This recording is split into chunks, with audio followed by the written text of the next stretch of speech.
চট্টগ্রামে অ্যাডভোকেট সাইফুল ইসলাম আলিফ হত্যার প্রতিবাদ ও দ্রুত বিচারের দাবিতে দ্বিতীয় দিনের মতো কর্মবিরতি পালন করেছেন আইনজীবীরা। আদালত চত্বরে কালো পতাকা উত্তোলন ও মসজিদে মিলাদ মাহফিলের আয়োজন করা হয়। এছাড়া বিভিন্ন জেলায় বিক্ষোভ মিছিল ও প্রতিবাদ সমাবেশ হয়েছে। এতে আইনজীবী ছাড়াও অংশ নেন শিক্ষার্থীরা। এ সময় হত্যার বিচার ও ইসকনকে নিষিদ্ধের দাবি জানানো হয়।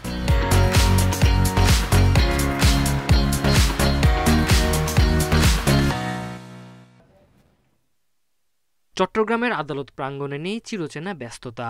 ইজলাস সহ বিভিন্ন রুমে ঝুলছে তালা। অ্যাডভোকেট সাইফুল ইসলাম আলিফ হত্যার প্রতিবাদে টানা দ্বিতীয় দিনের মতো কর্মবিরতি তার সহকর্মীদের। বৃহস্পতিবার সকাল থেকে আইনজীবীরা উপস্থিত না থাকায় অচল হয়ে পড়ে আদালতের কার্যক্রম। অর্ধনির্মিত রাখা হয় আইনজীবী সমিতির পতাকা। পূর্ব নির্ধারিত অবকাশকালীন প্রীতির সমাবেশও বাতিল করা হয়। আমরা কোনো সময় আশা করি নাই যে এই ধরনের কোনো ঘটনা হবে। যা এই ঘটনা হওয়ার প্রেক্ষিতে আমরা আইনজীবী সমিতি বাকরুদ্ধ।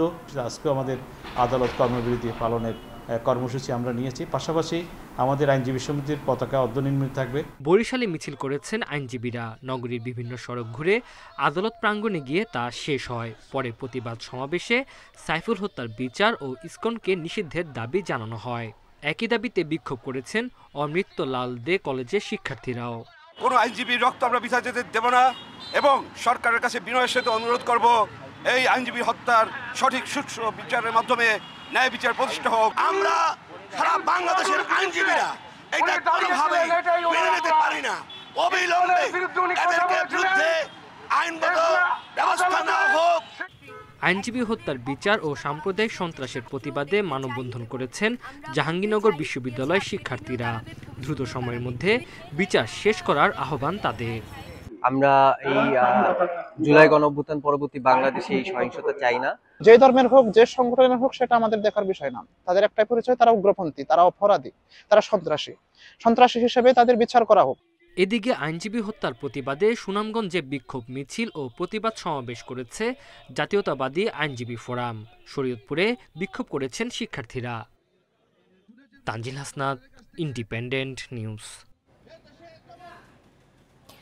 চট্টগ্রাম থেকে আইনজীবীদের কর্মসূচি নিয়ে আরো জানাতে এই মুহূর্তে আমাদের সঙ্গে যোগ দিচ্ছেন সহকর্মী আহসান রিটন। রিটন, এখন পর্যন্ত চট্টগ্রামে আইনজীবীদের কর্মসূচি কেমন দেখছেন? সেখানকার আইন শৃঙ্খলা পরিস্থিতি কেমন? আর যে 7 জন আইনজীবীর সরাসরি জড়িত থাকার অভিযোগ করা হয়েছে, তাদের কি কোনো পরিচয় জানা গেছে?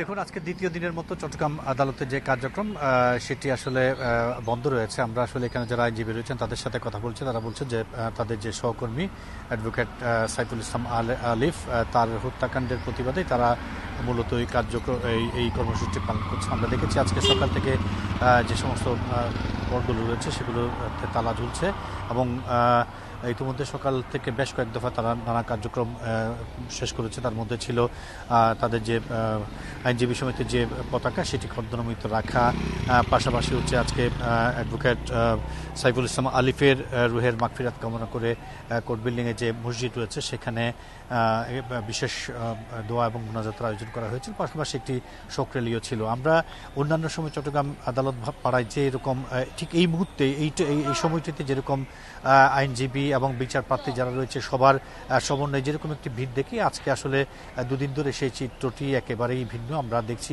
নেহায়েত খুব প্রয়োজন ছাড়া কেউ আসলে আদালতে আসছেন না। আইনজীবীদের অবস্থা ঠিক একই রকম। আমরা দেখছি আসলে ওই ঘটনার পর থেকে চট্টগ্রামের 6 প্লাটুন বিজিবি মোতায়েন করা হয়েছে। আমরা দেখছি এই মুহূর্তে আদালত পাড়ায় যাতে কোনো হাঙ্গামা না হয়, কোনো রকমের সংঘর্ষ হতে না পারে, সেই বিষয়টিকে মাথায় রেখে এখানে সেনাবাহিনীর যারা সদস্য আমরা দেখছি বেশ সতর্ক অবস্থানে তারা আছেন। পাশাপাশি পুলিশ এবং অন্যান্য বাহিনীর লোকজন আসলে তারা এই আদালত পাড়ার নানা জায়গায় অবস্থান করছে। এবং আমরা যদি আসলে পরিস্থিতি বলি, সেটি হচ্ছে আসলে গত পরশু যেরকম একটি পরিস্থিতি ছিল সেটি আসলে অনেকটাই বলা যেতে পারে যে কাটিয়ে ওঠা হয়েছে। এখন তারপরও আসলে আমরা দেখছি নগরীর নানা জায়গায় এখনো পর্যন্ত কিছুটা থমথমে ভাব বিরাজ করছে। আপনারা জানেন যে গতকালকে চট্টগ্রামের আদালত প্রাঙ্গণে প্রথম এক দফা, তারপর জমিদুল ফলা মসজিদ প্রাঙ্গণে, তারপর নিউ মার্কেট প্রাঙ্গণ এবং তারপর আলিফের যে গ্রামের বাড়ি রয়েছে লোহাগড়ার পান্ত্রিশা গ্রাম, সেখানে আরও 2 দফা জানাজা শেষে তাকে আসলে তার যে পারিবারিক অবস্থান রয়েছে সেখানে দাফন করা হয়েছে এবং সেখানে আমরা দেখেছি আসলে চট্টগ্রাম সিটি কর্পোরেশনের নগরীর যে জানাজা সেখানে চট্টগ্রাম সিটি কর্পোরেশনের মেয়র সহ ঊর্ধ্বতন বেশ ছিলেন এবং সমন্বয়ক ছিলেন হাসনাত আবদুল্লাহ এবং সার্জিস আলম সহ আরও অনেকে। তো সবকিছু মিলিয়ে বলা যায় যে আজকে আসলে গত দুদিনের তুলনায় আজকে কিছুটা উত্তাপ কম রয়েছে এবং ধারণা করা হচ্ছে যে সেটি আরও দ্রুত কমতে থাকবে।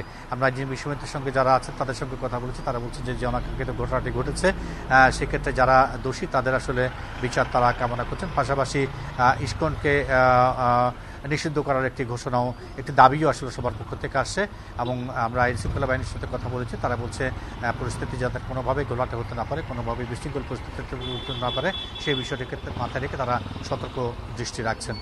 এ হচ্ছে চট্টগ্রামের আদালতের থেকে আমার কাছে এখন পর্যন্ত সর্বশেষ। চট্টগ্রামের আদালত চত্বর থেকে সবশেষ তথ্য নিয়ে জানাচ্ছিলেন আহসান রিটন।